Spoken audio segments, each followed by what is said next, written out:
Great. Thanks, Felicity, and good afternoon, everyone. I'm a Professor of Human Geography in our School of Geography, Earth and Environmental Sciences, and I do research with children and young people about their everyday experiences of the environment and environmental issues, and their learning about those issues. So I think my take on the idea of communities in action, and action in particular, is going to be slightly different from the two previous talks, but I think will also overlap in some interesting ways. So I'm part of a transdisciplinary team looking at children and young people's experiences and knowledge of trees and treescapes. And what we're particularly interested in is the kind of cyclical, complex relationship between knowledge, children's knowledge about, and learning about trees, the actions that they can take, including things like tree planting, and the ways in which those are then communicated to other communities of knowledge. So I'd like to give you a bit of a flavour of this really large transdisciplinary project that's just coming to an end, and to begin with a little bit of rationale for this work. So first of all, we don't start from the point of view that we simply need to educate children about why trees matter, for instance, for carbon sequestration or other purposes. Our starting point is different. It's with the things that children and young people themselves can tell us about what they think about the natural environment, and specifically within that, trees and treescapes. And here, as with the wider Future of UK Treescapes programme that we're a part of, we understand treescapes to involve anything from an individual tree or stand of trees through to large-scale woodlands and forests. In terms of carbon literacy and what it is that we are telling children about trees, well, we've noticed that across the primary, secondary sectors, in terms of the UK at least, the science of carbon capture is not commonly taught in schools in ways that enable children and young people to connect their formal learning with their everyday experiences and knowledges about trees. And an additional problem is that environmental education is often compartmentalised into very narrow conceptions of science and skills in very specific disciplines. So children and young people can't necessarily put their knowledge about trees from not only the sciences, but the humanities and the social sciences together in a straightforward way. And so as a result, trees and their role in carbon capture are often hidden or not particularly visible within schools. So our project aimed to look at the benefits and also the disbenefits of children and young people's knowledge of and experience with trees and treescapes. Geographically, we're working in the northwest of England, specifically in Manchester and Bolton. We're also working in Rotherham and up in Aberdeen. In terms of children and young people, we're working with really diverse groups. So with very, very young children, aged 2 and 3 in early year settings, with a number of primary schools in each of those locations that I've just mentioned, with several secondary schools, and also with an FE college in Bolton. And in terms of transdisciplinarity, so I'm a geographer, I'm a human geographer by background. We are a group of working from many disciplines, including physical geography, ecology, landscape architecture, English language, linguistics, and other parts of the arts and humanities. We're also working with a number of practitioners, including artists and regional tree planting organisations like Mersey Forest and Manchester City of Trees. And schools and children and young people themselves are also part of this large research team. So young people are also co-researchers in our project. So what I want to do is to talk about two hopefully familiar aspects of working with trees and one perhaps less familiar, which are each forms of action. So thinking about the title for the session, but also are entangled in our research process and communication processes in our project. So I'm going to talk about tree planting, first of all, and planting trees with children and young people in areas proximate to their schools and communities. Then about the work we've done around measuring trees, and then about this slightly more conceptual notion of hope with and for trees. So firstly, to give you a bit of a flavour of the work that we've done in primary schools, just to give you a sense of how there's this sort of cyclical relationship between action, communication and research in our work. So what we would do is to go into a school as a large group of us, so a large interdisciplinary group, including representatives from either Mersey Forest or Manchester City of Trees.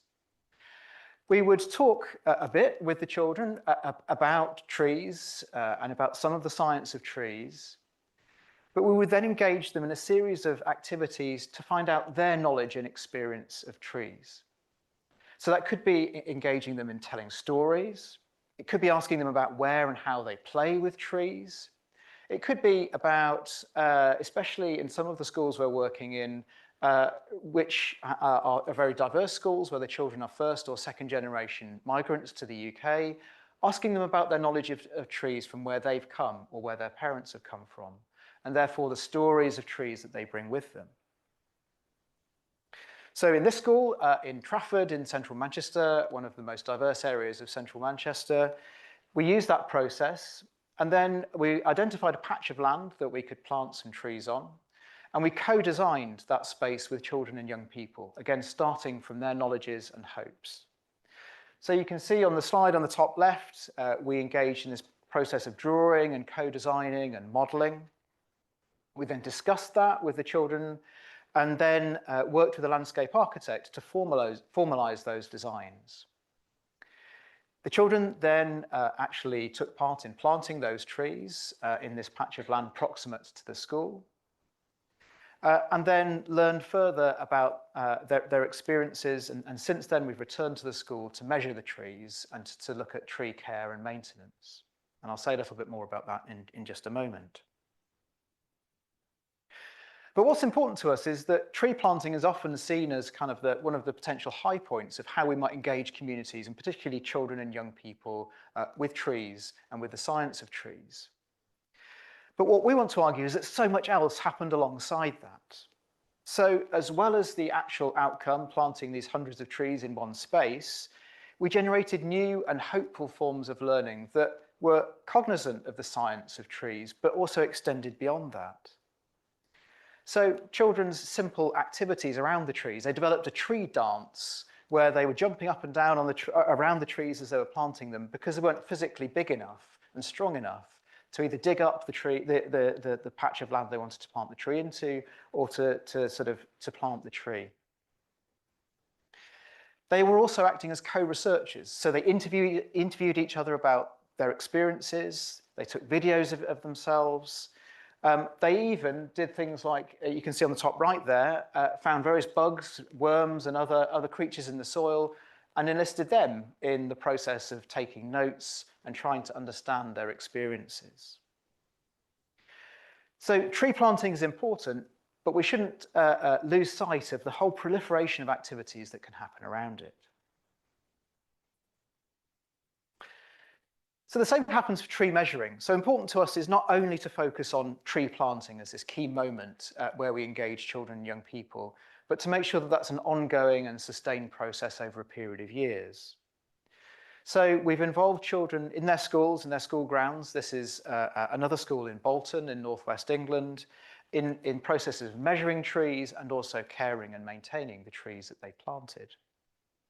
And we're currently writing a paper about what we're calling the 1,000 ways to measure a tree. So we've got various pieces of kit, including a terrestrial laser scanner that we can use to scan the carbon mass of trees. We also use much simpler techniques, so that the classic measurement at chest height, so children kind of hugging the trees. We had other kind of laser height measurements that we could use, as well as the children were using processes of estimation to guess the height and therefore the size of the trees. But again, there was a whole kind of proliferation of activities that took place alongside this that really questioned what it means to measure a tree and what's involved. The children started climbing the trees, engaging with them in a whole range of different ways. They started telling us about similar trees that they'd played with in their back gardens or come across in their communities, or telling us some of the stories that they told us in the classroom when we asked them about their memories of trees or how trees were important to their families. So what we're asking is then, where does tree measuring start and where does it end? And does it need to be simply confined to the very practical processes of trying to determine, for instance, the amount of carbon that's stored within a tree? Where does the tree end? Where does the child end? Where does this process end? And can't that make this process of tree measuring more lively and engaging? And so this brings me to the final of the three actions that we've been thinking about in our project, what we've called hope for and with trees. So our work is set against and very aware of notions and experiences of climate anxiety and eco-anxiety amongst young people, particularly secondary school age children. Often dark and unsettling visions of the future and our environmental futures that young people were telling us about. Now, without dismissing those or arguing that they're not relevant somehow, we're also interested in trying to create more hopeful senses of the future and engage children and young people in kind of visions of what the future of more inclusive, diverse and accessible treescapes might be. So to do this conceptually, we use Ruth Levitas, who's a sociologist, and her notion of utopia as method, trying to create spaces of hope within the classroom, within these new tree environments that we've been planting, within the playground, and within all of these activities that we've been doing.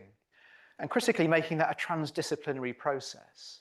Not saying that somehow the science doesn't matter, because the science is leading some young people to some of these really quite anxious notions of the future, but making education a hopeful practice and developing a whole set of resources and practices that might.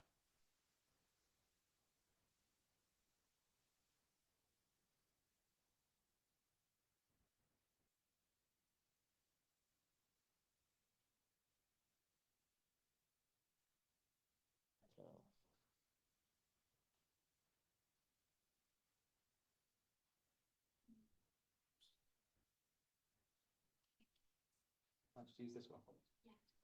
Yeah, of course it is. I'll just sit so close to the microphone. Oops.